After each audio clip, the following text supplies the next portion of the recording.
What's happening, Hardscapers? This is episode 87 of the How to Hardscape podcast, where we talk to you about how you can start and grow your hardscaping business.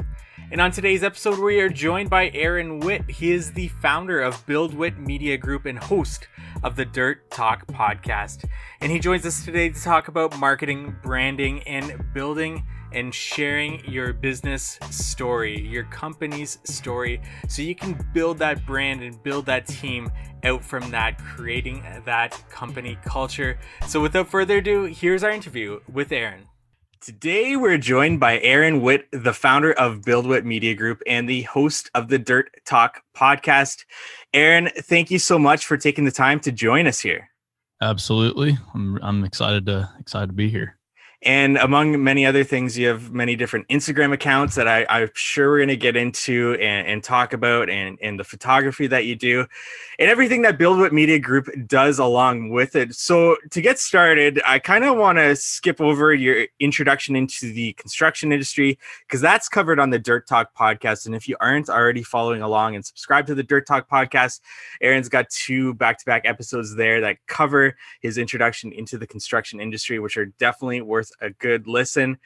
But let's get right into BuildWitt Media Group and what prompted you to start this. What clients do you serve with this? What is your what sort of got the machine rolling in terms of starting this BuildWitt Media Group? Yeah, I wanted to start a construction company. So the plan was to go work for as many construction companies as I could to see how most people do it, and then go save a little bit of money and take that experience and go start my own business, maybe when I was 30 or so. So I graduated. I started working in construction after school. And right when I graduated, around the same time from college with an engineering degree, I started sharing some of the photos and videos I had from my construction experience so far on the internet. I looked at social media. I looked at what the unique stories I could tell in my life were. I looked at what the opportunities were on social media, and I saw that there weren't too many people posting about the industry overall, and there wasn't too much high quality storytelling in the dirt world, as I call it, which is heavy construction, infrastructure, and mining.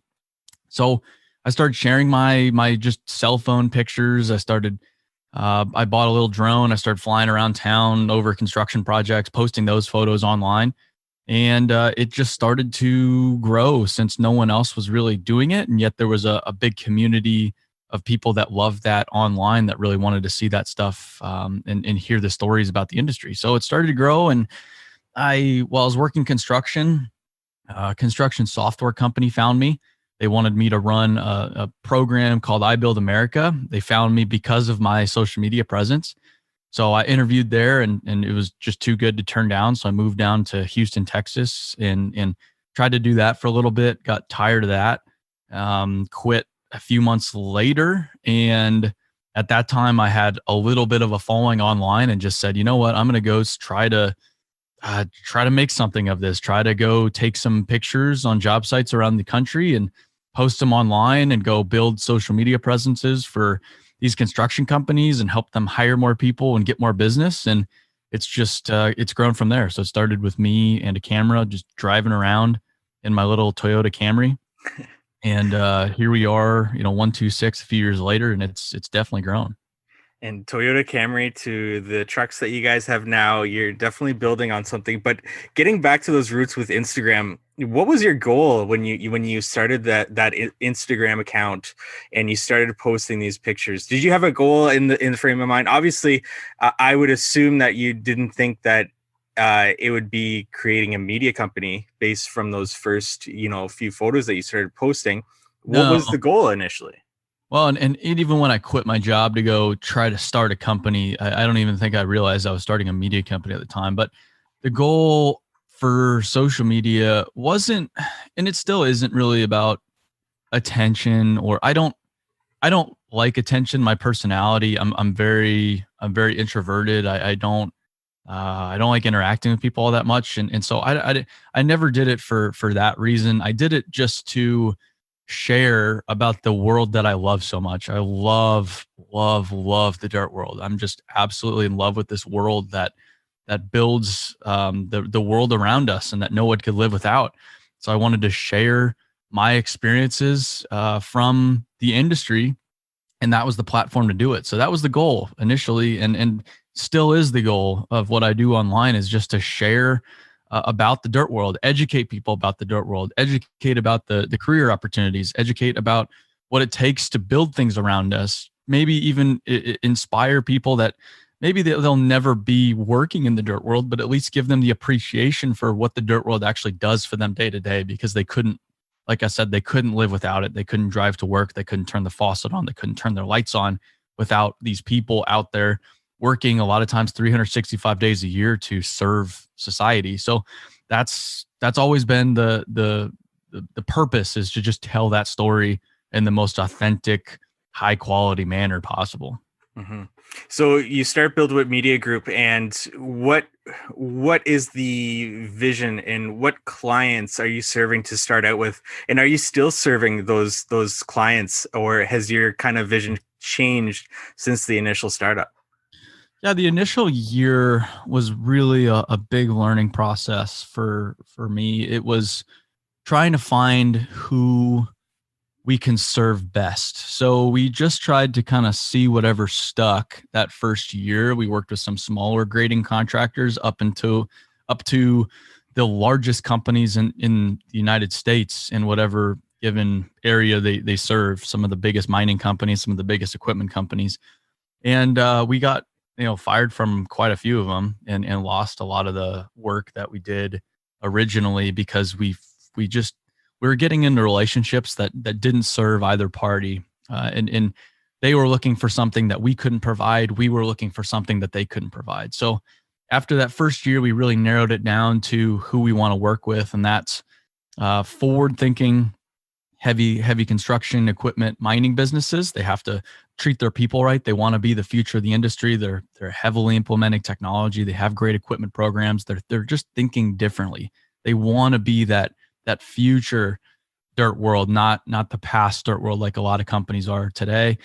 They're a certain size. They need to be on the larger side of things. They can't be just a local grading contractor, because it's not very economical for them. It's not very economical for us. And we don't work with direct competitors. So if we're already working with a company in a specific region and they directly compete with a company that also reaches out, we automatically turn them down. And then we just want to work with companies in the dirt world. So we just work with heavy civil, heavy equipment, and mining companies only. That's all we do.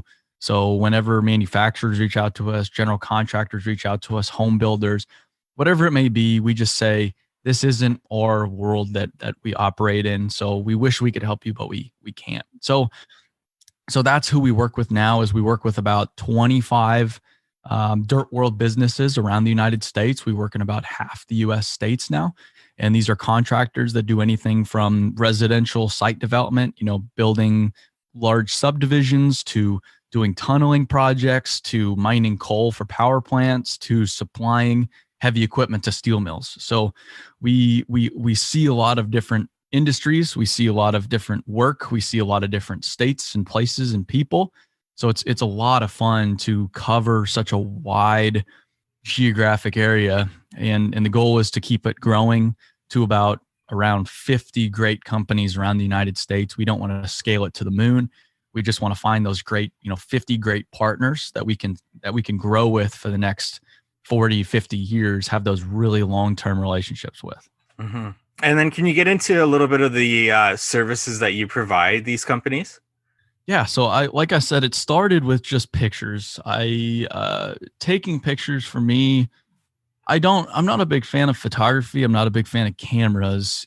Photography is just a means for me to get onto these job sites and capture these stories that I love. So when I first started, I started taking pictures with a camera, using those pictures to build social media presences for the companies we were working with. So they were hiring me to do their social media, which is still, it's a mature concept around the world, but it's still very new to construction and mining.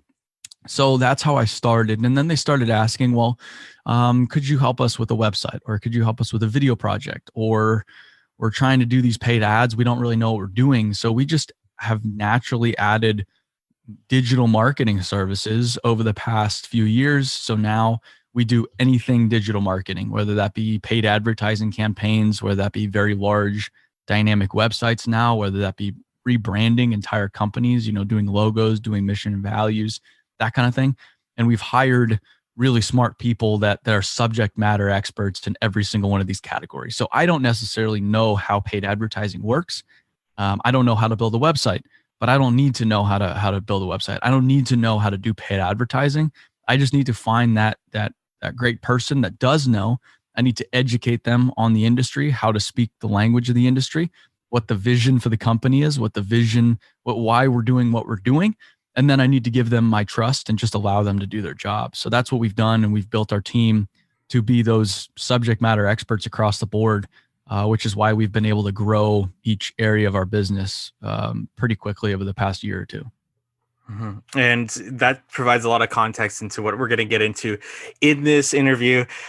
Beginning with, you mentioned story in there with a business and telling a business's story. And now I assume this differs depending on that business's goal, but whether that be, trying to get more recruits, more hires into the business, whether that's increasing sales.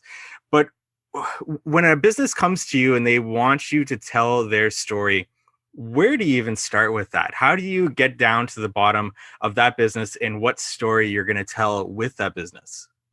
That's a really good question. So when it comes to storytelling, when it comes to marketing, we've identified 4 reasons why you would invest in marketing. One is to go get new work, to acquire new projects, to expand market share, to increase brand recognition, ultimately to drive revenue growth. So that's 1. 2, attract new people to your business. So for hiring, if you're growing, you need to find more people. You need to get the word out about your business. If you have better marketing, you're going to have better recruiting means and a larger pool to draw from. 3 is that internal communication piece. As companies grow, internal communication starts to become more and more difficult, especially with construction companies that are spread across multiple cities, multiple states. You want to educate people on what the company's doing as a whole. And then that last part, our mission behind our company, making the dirt world a better place.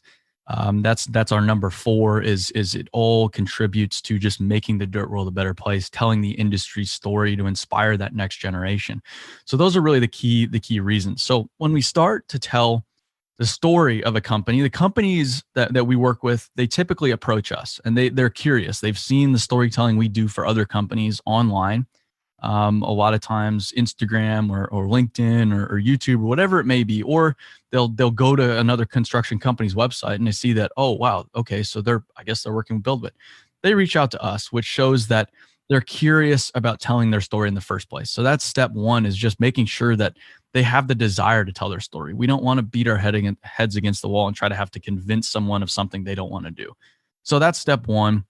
They want to tell their story. Step 2, we sit down. It starts at the top. So we sit down with the company's leadership and really start to identify, all right, why are we telling the story? What are you guys trying to do with your business? What are your business goals? What are your growth goals? What are your biggest problems? And then how can we to design, a storytelling, quote unquote, campaign to start attacking those problems. And then we work with them to identify just kind of the why of the business. And so it all starts at the top. So say we want to go drive recruiting for a business. We're going to heavily focus on the people of the business. So now all of our content, our web development, our advertising campaigns, everything from the top down is going to be all surrounding their people. So we're going to do specific, people feature videos. We're going to have a people page on their website telling people stories. We're going to be advertising using, photos of their people, videos of their people, talking about their experiences, talking about why they got into the industry. So it really just starts from the top, really understanding, taking time to understand what a company's biggest problems are, and then looking at our toolbox of marketing tools to sit there and say, okay, here's the problem and here are the tools we're going to utilize to try to attack that problem. Because at the end of the day, we want to drive value for the company. So if they're their company is not better off as a result of working with us. We're failing and they should not continue paying us. A lot of companies, marketing companies, don't have that view. They just want to sell these tricks and what I just basically call it snake oil, because that's what it is. It's just all this nonsense. We want to drive real value at the end of the day. That's our mission, make the dirt world a better place. To make the dirt world a better place, we need to make these companies better, grow these companies across the country, allow them to hire more people, do more projects. So it all comes back to that mission. It all comes back to driving value. So when you are telling a business's story, how do you decide which media you are going to use to be able to tell that, whether it's photography, videography, as well as where are you going to decide you're going to tell that story? Do you just hit every social media platform? Do you put it on their website? Or is there more of a strategic thing to this in terms of, we're going to tell this story this way, and this is where we're going to tell the story? So up until now, it's just kind of been, we just tell the story. We just get it out there. So regardless, depending on the business goals, we'll figure out what kind of story we need to tell. Like, do we need to really focus on their capabilities? Do we need to focus on a specific service? Do we need to focus on their people? But usually we just put it all out there for everyone to see. There's different people on different platforms. So even if you're putting the same story on multiple platforms, you're reaching new audiences. You want it all on the website, because that's, if you want to learn about a company today, what do? You Google them. And what does Google provide you? Well, they provide websites. So you want your website to reflect who you are today. So we put it everywhere. It's just a matter of deciding from the beginning, what stories do we really want to tell? When we initially work with a lot of companies, we kind of have what's called an onboarding phase where we get them caught up. So that's just, getting them caught up with the marketing fundamentals, getting them a brand new, real beautiful website, getting that general like content base together of nice new photos, nice new video, really, a new brand, really just give them the foundation. And then from there is what we say that's when the fun really starts, is we can start to dig into a lot of the more detailed stories. Like we just did a video project featuring the former CEO of Midwest Mall, a tunneling contractor. He just stepped down a few months ago as CEO. He was the one that really created the company. And before he walks off, we wanted to make sure his story was captured. So we interviewed probably 15 people, 20 people at the company about him. We interviewed him. We spent a whole day or two with him and put his story together in a really beautiful video format. So his story will always be there. And so if someone comes into Midwest Mole 15 years from now, they may have never met Dan, but they'll be able to watch this video and really understand, all right, here's what he stood for. Here's how he built this business. And here's how I can carry that legacy forward as well. So that's the kind of storytelling we really like to do is look past what the business goals are and look at what are the unique stories at this company that we need to tell. And let's go out and tell those too, just for the sake of the company, their legacy, and for us to have fun and drive more change in the dirt world. Because seeing a video like that is arguably a lot more, you feel a lot more seeing a video like that than even a video that's really badass showing what a company does day to day as far as their work's concerned. It's just a lot deeper, a lot more meaningful. So that's how we do things. So when a company comes to you, do you find that they are, you can speak on this however you wish, because I don't know exactly if this kind of puts you into a bind with companies that are currently with you, but is a company self-aware in terms of whether they need to rebrand, whether they need to redo their website, have a complete brand overhaul? Or is this something that they come to you and they say, what do we need to do? So one, I put myself into binds all the time. So that's and I guess before I go any further, I just want to say we have no idea what we're doing. We've had to make all this up and we're just learning the trial and error. But they come to us because they've seen the storytelling we do for other companies. Mm-hmm. And so they defer to us. They've never done marketing before. So we have a lot of creative freedom. And we basically set the expectations from the beginning of, hey, we know what we're doing.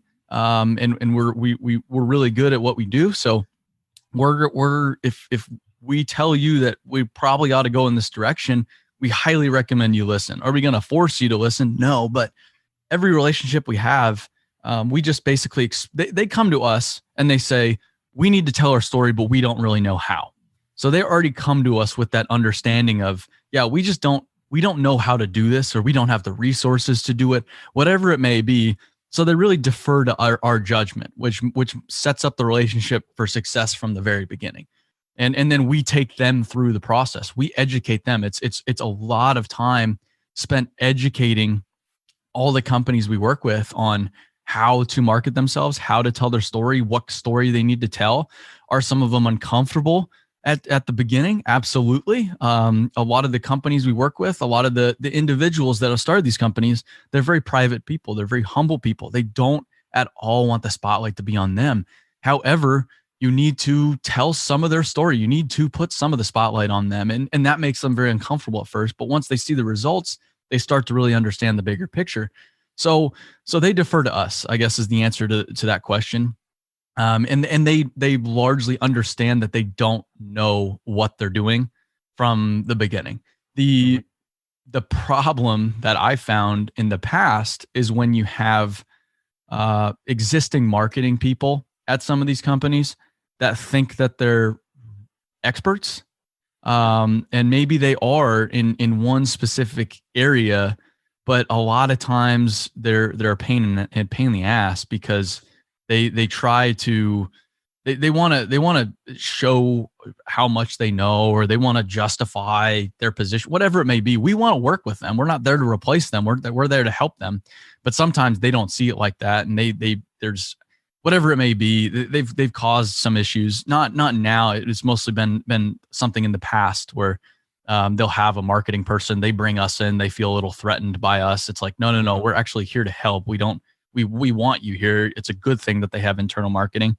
But that's when it's been a little bit of a trouble. But they know, the companies we work with now, they're all fantastic. They know that we know what we're doing, and I'm never going to tell them how to move dirt, for example. They're really, really good at what they do. So we're not there to help them be better at moving dirt. We're there to just tell their story and help them win new work, find more people, and prove their culture. Now, continuing with that self-awareness part, do they know their purpose? Do they have a set mission statement or values in the business? Or are these things too that they come to you and look to your advice on? That's really step one. And that's been the most, I guess it's been surprising to me, is that none of these companies really have that higher purpose. They do have that higher purpose. Like I said, if they're a road building contractor, well, okay, the roads that they're using or that they're building, people are driving their kids to school, people are driving to work, ambulances are using them to get people to the hospital. They're really, really important. So there's a really important fundamental purpose behind their work, but they haven't ever defined it, and they don't train on it. They don't talk about it. And that's been fine in the past, right? The past generations have been okay without a higher purpose. As long as they get a paycheck, as long as they have job security, they're okay. My generation, that's changed. I'm 25. I want to know why am I going to work? Why am I putting in all these hours? What's that higher purpose behind my work?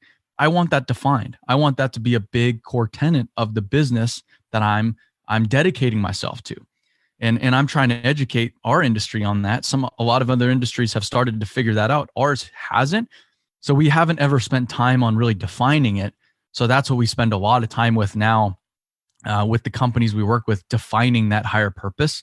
And that goes to what we've done with our business. I want our business to serve as an example for the businesses we work with. And so that's why we've been so diligent about defining our higher purpose, training on our higher purpose, talking about our higher purpose all the time, defining our values, training on our values, recognizing people for our values. And so we're doing all the things that we're telling these companies to do. First, we're practicing them. We're working it out within our own business. So then when we go to tell them, hey, you ought to do this because it's a really good idea, we can speak from experience on the subject. So that's one of the first steps of this whole storytelling process with any business we work with, is sitting them down and asking them, Why do you guys get out of bed in the morning? What's the why behind what you guys do?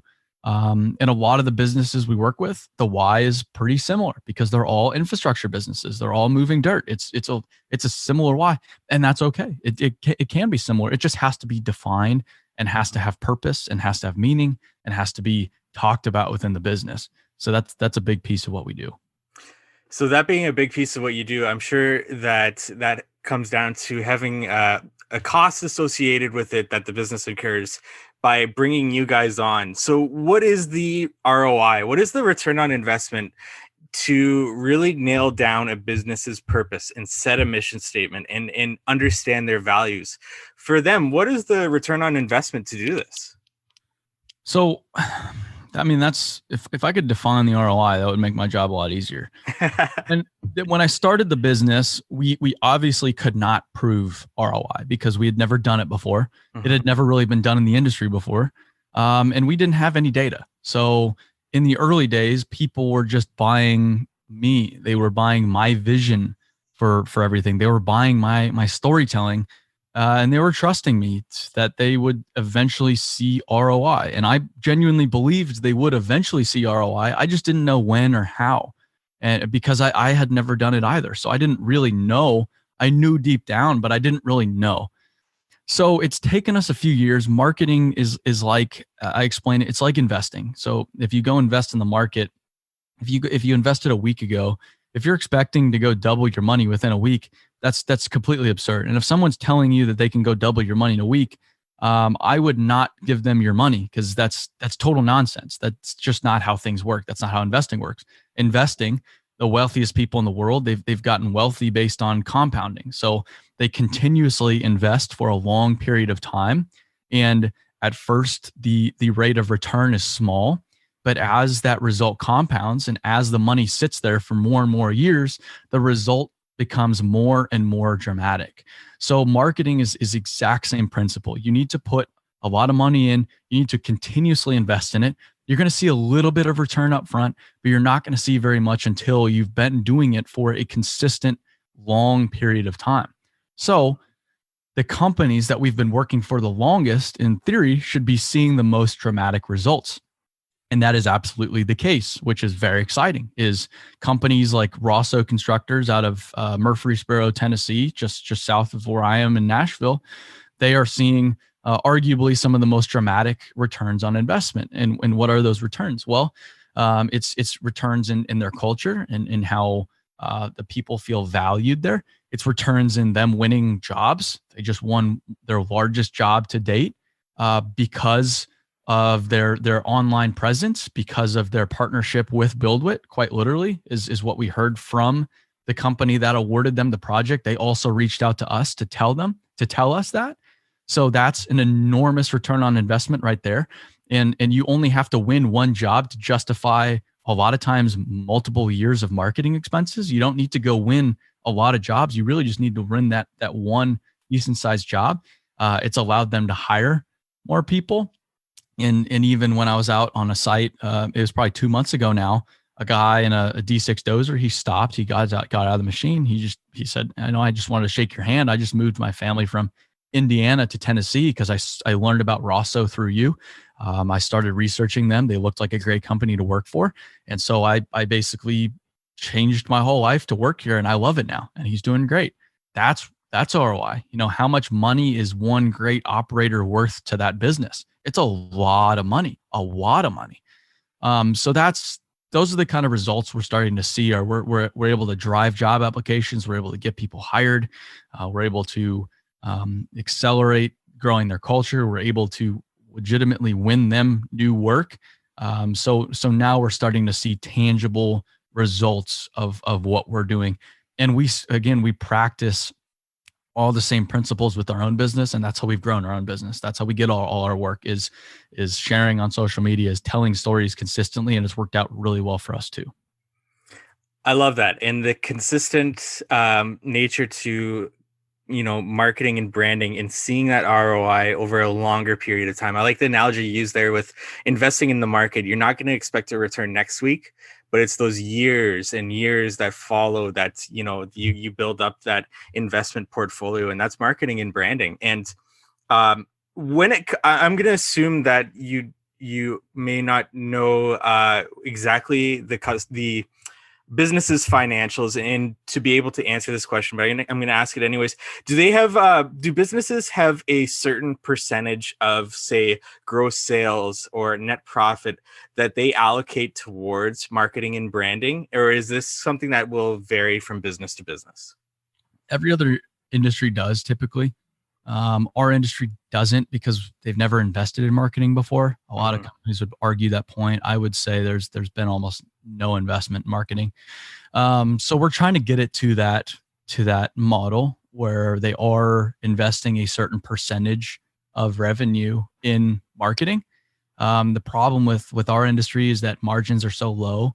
So typically, it's just a few percentage points that a company's operating within, which is one of the key problems of the industry. Is that everything's bid for nothing and no one's really making much money. But it's not there yet. So and to go on the access we have to their financials, we actually do have pretty good access to the financials of most of the businesses we work with because that's we call them partners for a reason. We're part of their business. We're a real part of their business. They're a real part of our business. So the better they do, the better we do, and vice versa. If we do better, they do better. So we need to know exactly where they financially stand so that we can best drive value, best impact their business. And because we don't work with their direct competitors, they're willing to share that information with us. And just because we built long relationships now with every company we've worked with and really shown them that we do stand by what we say we're going to do and we are trustworthy individuals, they're willing to trust us with that information. So we do have access to a lot of that now, which is pretty cool. Gotcha. So, what is this change in this industry that you've seen where companies are more likely to bring on a company like BuildWitt Media Group? What, like, because I would assume it has something to do with the nature of the industry being more of a word of mouth industry.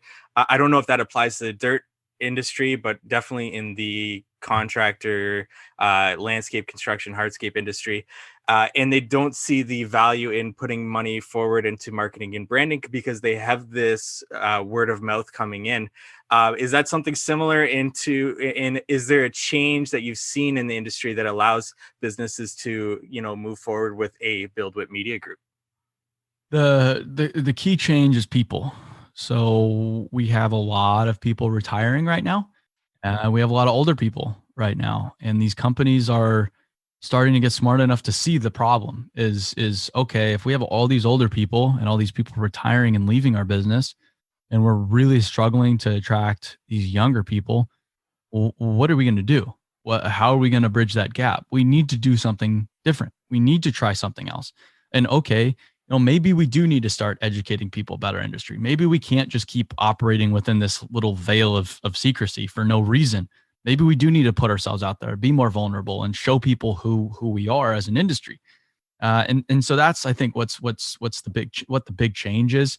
So that's the core reason for marketing.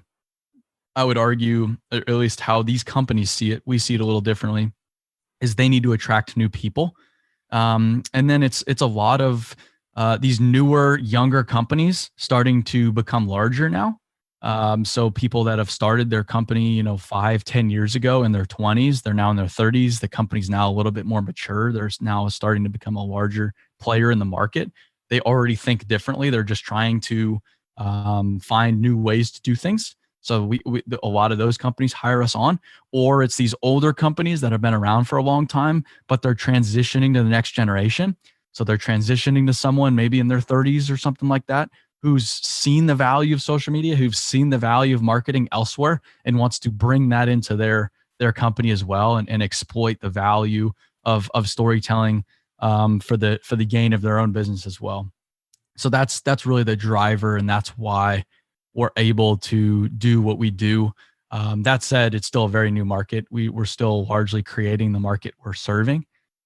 So that creates a lot of problems. That creates a lot of failures for us. That creates a lot of problems we need to solve, but it also creates a lot of opportunity at the same time.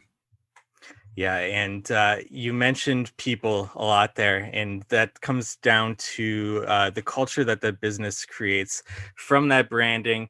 And that's the next thing I want to get into with you is culture. And what does culture mean to you, especially being a business owner now with BuildWitt Media Group? And does that same culture building process apply to a dirt business, to a landscape construction business? Like what is culture?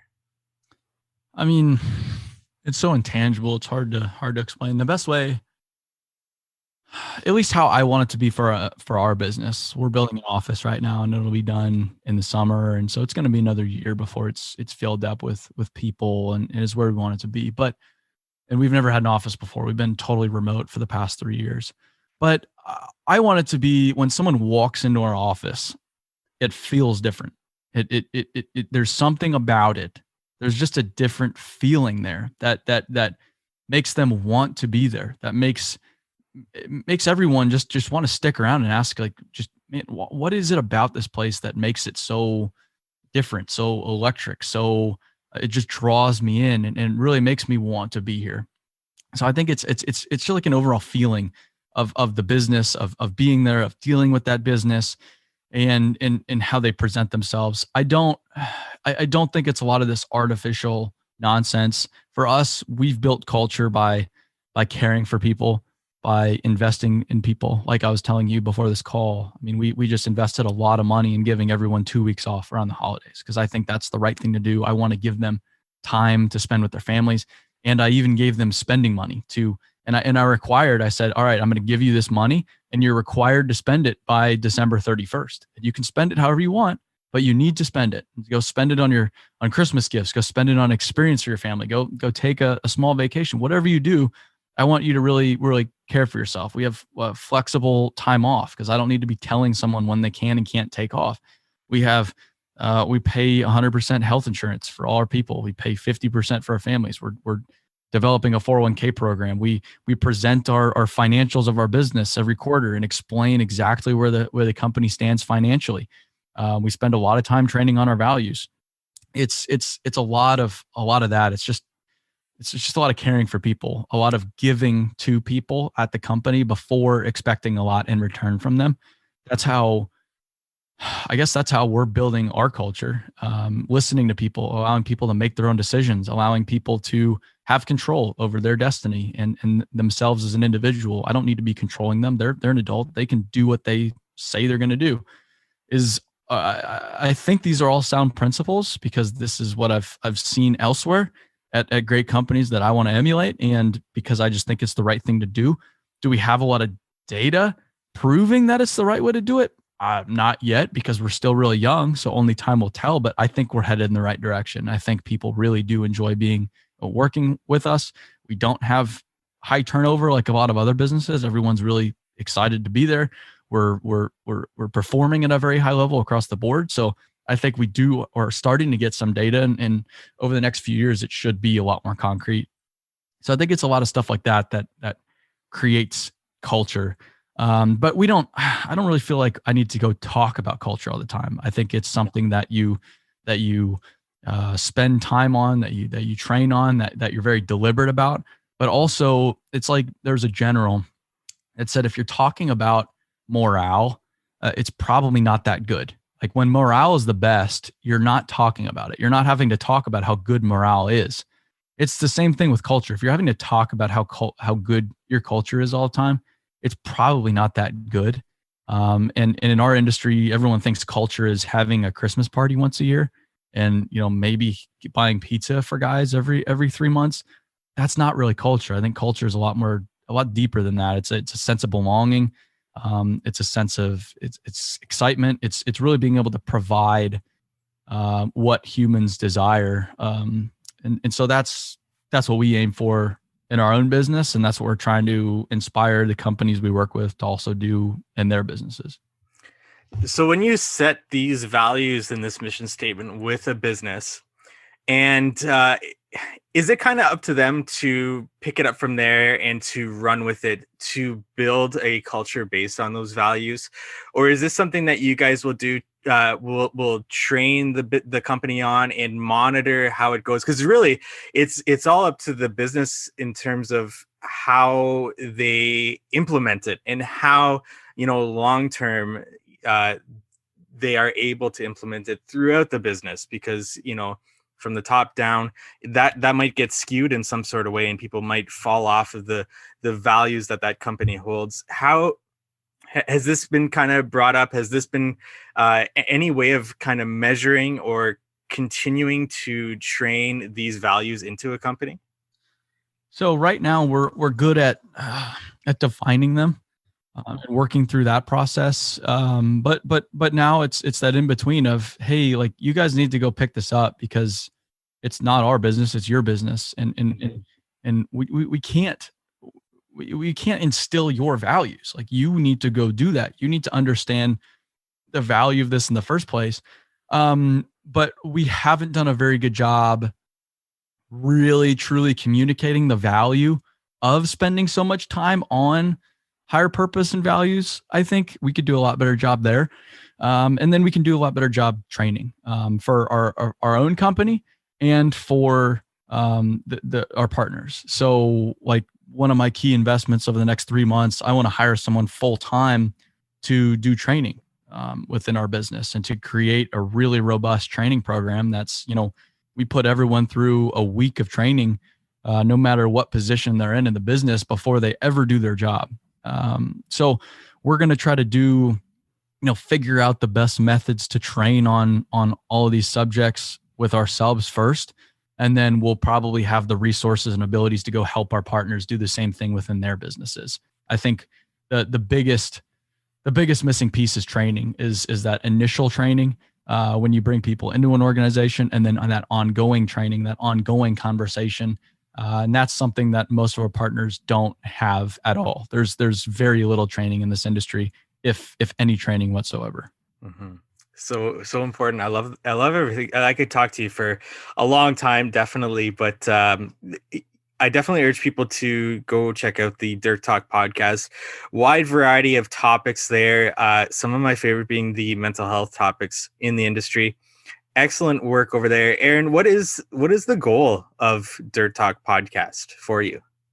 It's just an extension of our mission: make the dirt world a better place. It's a means to inspire people within the industry, really make them understand why what they do is so important.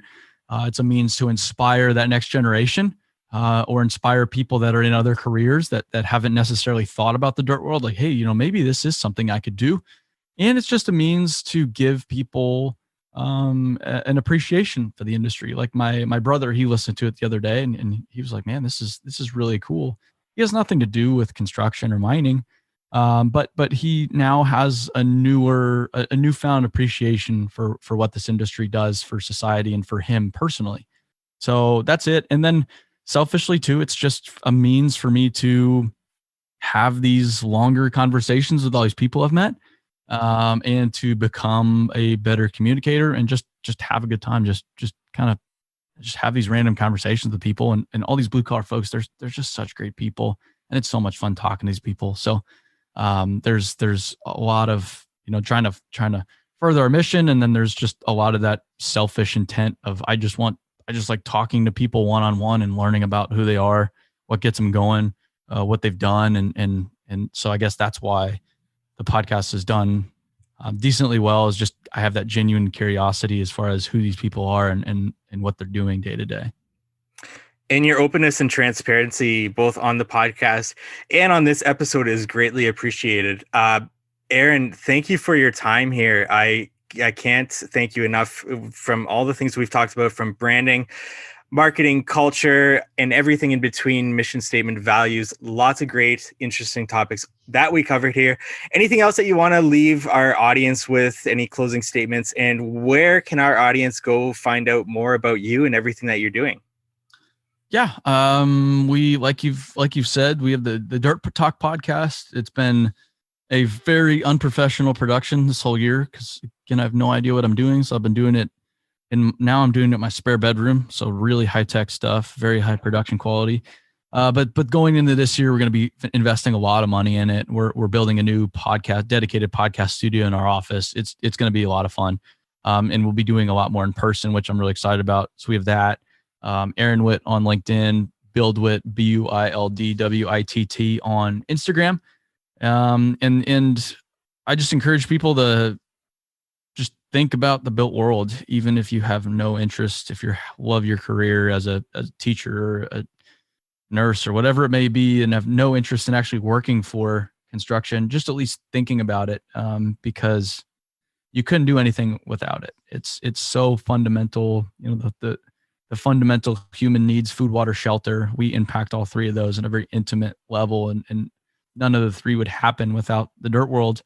And so at least just think about it and understand it. And if someone is expressing some curiosity in it, allow them to explore it. Don't just say, well, no, that's a second-rate career, because it's not. Most of the happiest people, most of the most fulfilled people I know are in the dirt world. And I've met, a lot of, my dad's a lawyer, and met lots of doctors and lots of very high accomplished people. And yet the happiest, most fulfilled people I know are in the dirt world, that seemingly should be at the bottom according to society, but it's just not the case. So just at least give it some thought the next time you're driving by a construction site, or if you hear someone wanting to explore it, just maybe nudge them in a direction like, hey, yeah, go explore it, because see if it's for you. And if it's for you, awesome. Because it's a really, really great world that everyone, again, depends on. Aaron, thank you so much for your time. Yeah, thanks for having me. Thank you for listening to today's podcast episode. Visit us at howtohardscape.com for more information on this subject, and let us know what you want to learn about in future episodes by reaching out to us on our social channels. We are at howtohardscape on Facebook and Instagram, or send us an email, contact@howtohardscape.com. Thank you to those that are reaching out to us, to those that are sharing what they want to hear more about in the future, and those that are sharing our episodes online. Thank you so much. We really do appreciate that. Can't do it without you. And we'd love it if you subscribe to our podcast, left us a rating and review if you're using Apple. It really helps us get this out there and to attract more great guests on this show to deliver you more value. We look forward to meeting with you next week on the How to Hardscape podcast.